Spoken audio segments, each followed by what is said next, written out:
Assalamualaikum warahmatullahi wabarakatuh. Saya Aisyah binti Alias daripada program Ijazah Sarjana Muda Fizioterapi akan membentangkan sebuah tajuk iaitu berkaitan dengan falsafah empirism. Okey, berkenaan dengan falsafah empirism, menurut Kamus Dewan Bahasa dan Pustaka, ianya menunjukkan satu doktrin bahawa pengalaman praktikal asas kepada ilmu pengetahuan. Berdasarkan bahasa Yunani, ianya dibahagikan melalui 3 suku kata iaitu empirikos yang bermaksud pengalaman, en yang bermaksud dalam dan juga pera yang dimaksudkan dengan dicoba. Ianya merupakan satu ideologi yang menolak fungsi akal dalam menjana pengetahuan. Pengetahuan yang dijana melalui pengalaman. Pengalaman yang dimaksudkan adalah yang melibatkan panca indera seperti mata, telinga, hidung dan lain-lain.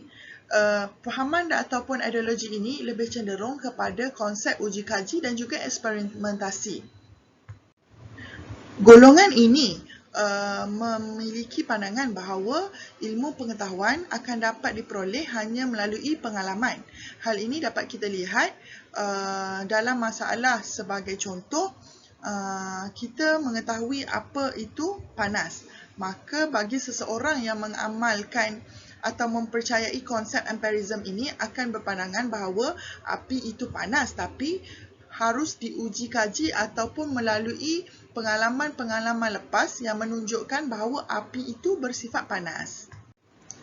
Fahaman empirism ini merupakan fahaman yang bertentangan dengan rasionalism, yang mana rasionalism menyatakan bahawa akal merupakan sumber utama dalam mengutip ilmu pengetahuan.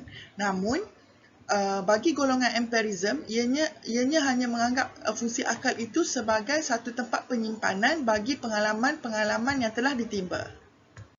Seterusnya, kita bergerak kepada sejarah bermulanya empirism. Untuk sejarah bermulanya empirism, pada dasarnya, empirism ini telah ada semenjak pada zaman Aristotle yang mana merupakan murid kepada Plato. Namun banyak buku ataupun artikel-artikel dan juga risalah-risalah yang telah dihasilkan bercerita tentang empirism yang lahir pada pertengahan abad ke-17 kerana jarak masa pada zaman Aristotle itu adalah terlalu jauh. Empirism ini merupakan salah satu cabang ilmu bagi ahli falsafah baru dalam menjana ilmu pengetahuan. Apa yang dimaksudkan dengan zaman Renaissance? Zaman Renaissance juga dikenali sebagai zaman pencerahan.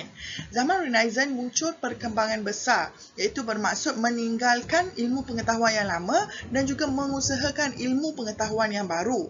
Kerana ilmu pengetahuan yang lama dianggap tidak memberikan apa-apa sumbangan atau peranan dalam menambahkan ilmu pengetahuan ataupun dalam memajukan kehidupan. Pada zaman ini juga muncullah erti kata ataupun istilah epistemologi. Epistemologi itu dimaksudkan dengan bagaimana seseorang mendapatkan ilmu pengetahuan ataupun cara bagi mendapatkan ilmu pengetahuan. Jadi epistemologi ini terbahagi kepada dua, iaitu epistemologi moden dan juga epistemologi contemporary. Perbezaan antara epistemologi moden dan juga epistemologi contemporary yakni dengan pertama, menekankan pada teori ilmu pengetahuan dan juga sumber ilmu pengetahuan tersebut. Sedangkan untuk epistemologi contemporary, ianya menekankan pada proses dan juga prosedur untuk memperoleh ilmu pengetahuan itu sendiri. Kemunculan empirism ini adalah merupakan salah satu reaksi daripada kemunculan rasionalism. Ianya adalah hasil daripada kritikan yang diberikan kepada rasionalism yang kerana menganggap akal itu sebagai satu sumber pengetahuan, satu sumber utama dalam menambahkan ilmu pengetahuan. Golongan empirism ini telah menolak bahawa manusia lahir dengan membawa fitrah dalam diri dan seterusnya. Kita bergerak kepada konsep empirism. Apa yang dimaksudkan dengan konsep empirism? Yang pertamanya, konsep empirism dalam pandangan kaum empirism, Rasional dengan sendirinya tidak dapat memberikan pengetahuan kepada manusia tentang realiti kehidupan tanpa merujuk pada pengalaman indrawi, kerana bahan yang diberikan indera merupakan bangunan dasar bagi seluruh pengetahuan. Seterusnya, adapun ajaran-ajaran asas kepada empirism adalah sebagai yang dinyatakan di bawah. Yang pertamanya adalah berpegang pada pengalaman sebagai sumber pengetahuan.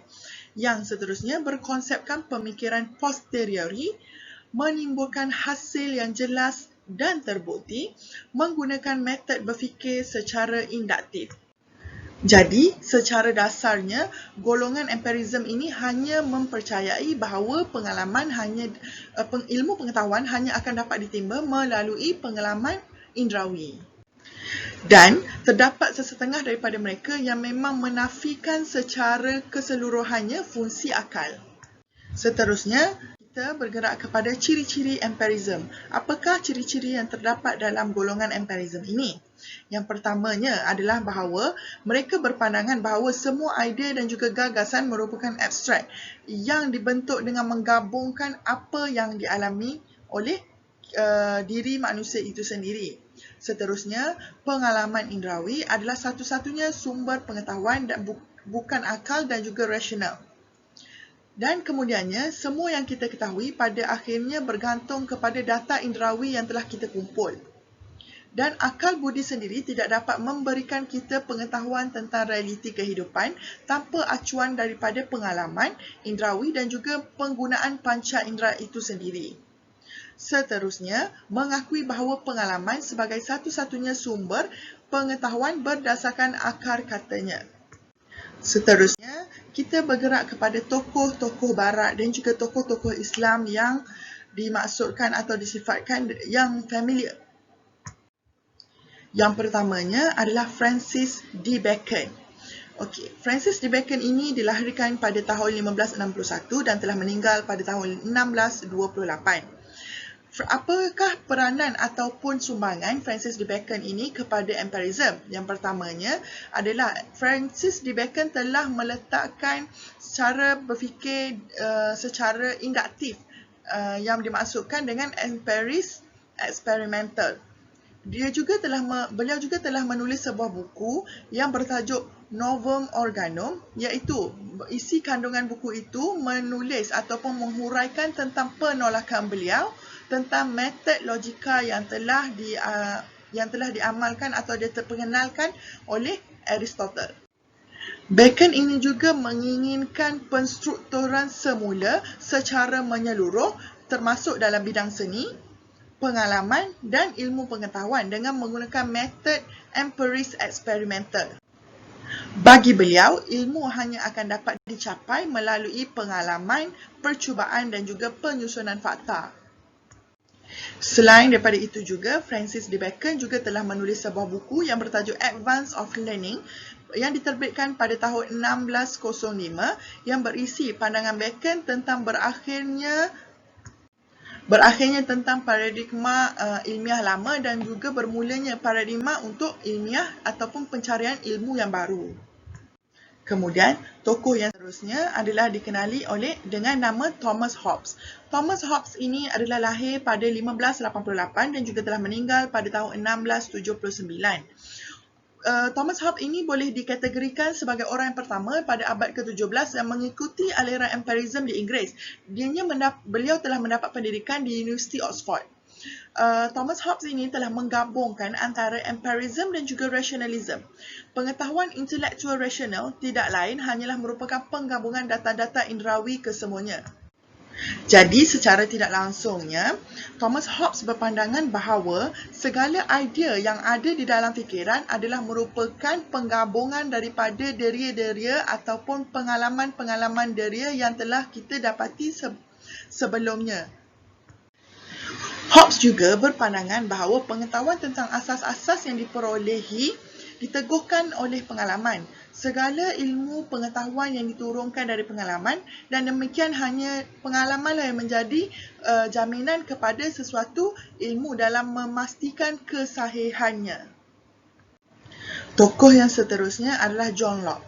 John Locke ini merupakan antara tokoh yang terkenal dalam dunia empirism kerana ianya dikenali dengan tokoh yang mana bertanggungjawab dalam membangunkan ataupun mengembangkan konsep empirism ini sendiri. John Locke telah lahir pada tahun 1632 dan juga meninggal pada tahun 1704.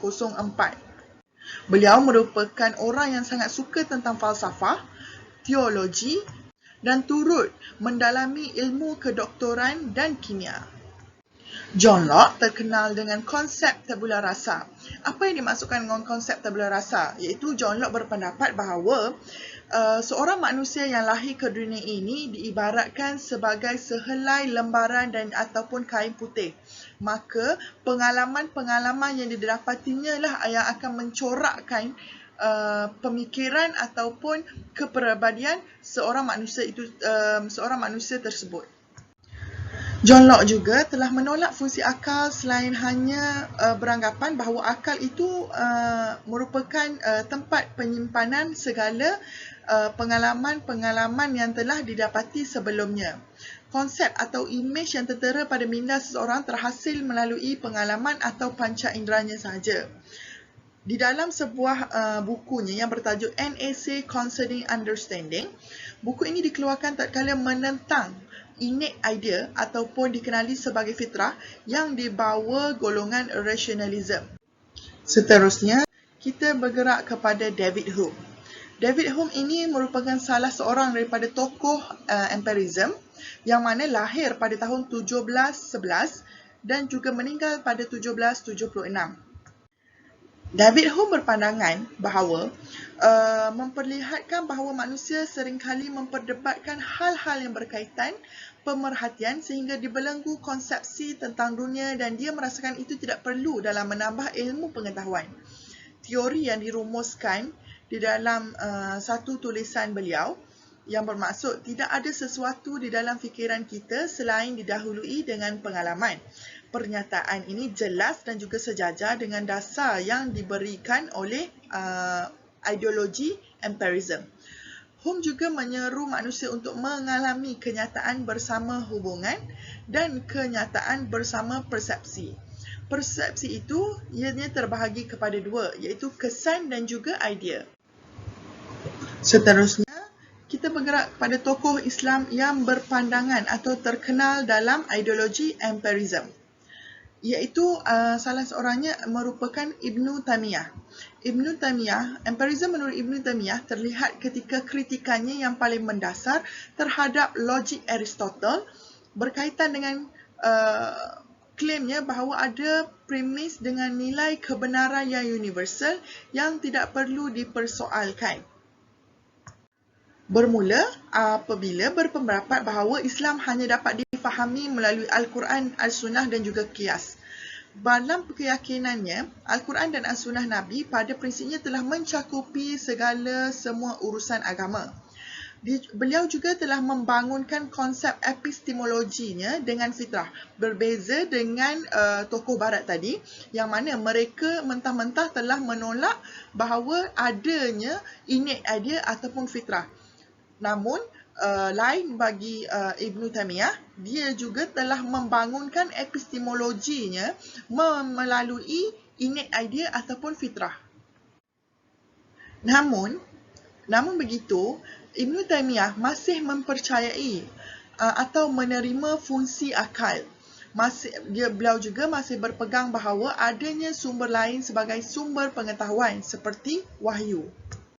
Bagaimana Ibn Taymiyah ini mempercayai bahawa ataupun menerima fungsi akal kerana menurut beliau untuk menimba ataupun mendapatkan sesuatu ilmu memerlukan fikiran yang terbuka, hati yang tenang dan juga hati yang ikhlas dalam menimba ilmu pengetahuan.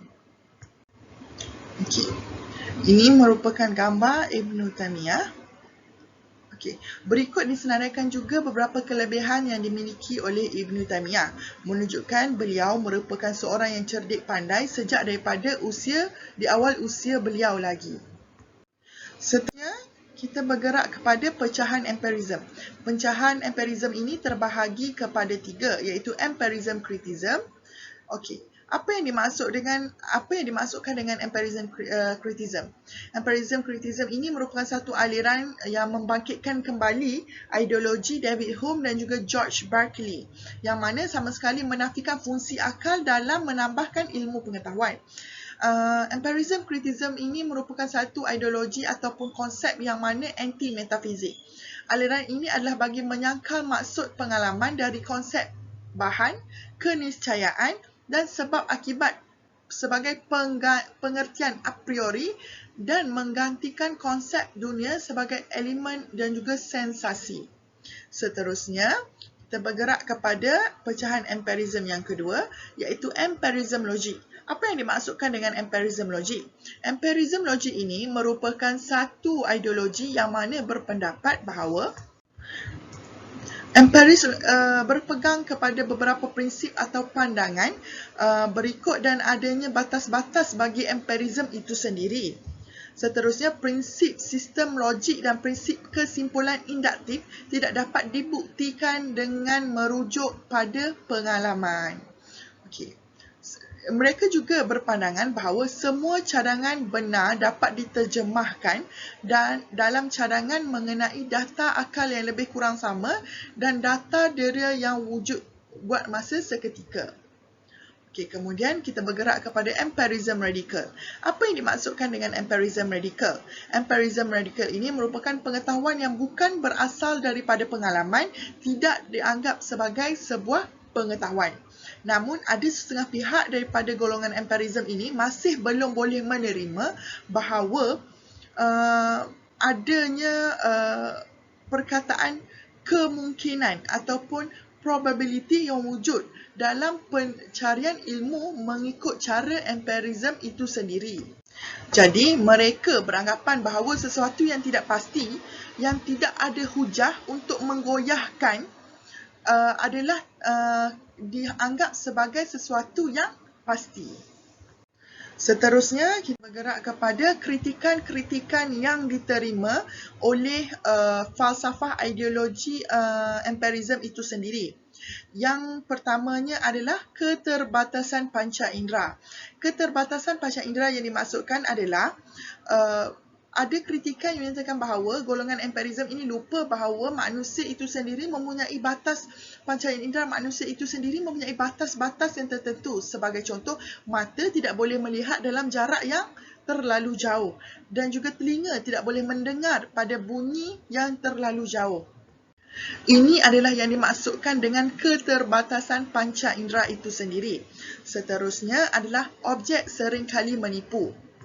Seperti yang kita lihat dalam gambar di bawah, jelas kedua-dua orang manusia itu mempunyai saiz yang sama pada realitinya. Namun, disebabkan oleh faktor atau gerakan dimensi menyebabkan mereka kelihatan berbeza dari segi saiznya. Ini yang dimaksudkan sebagai objek itu sering menipu.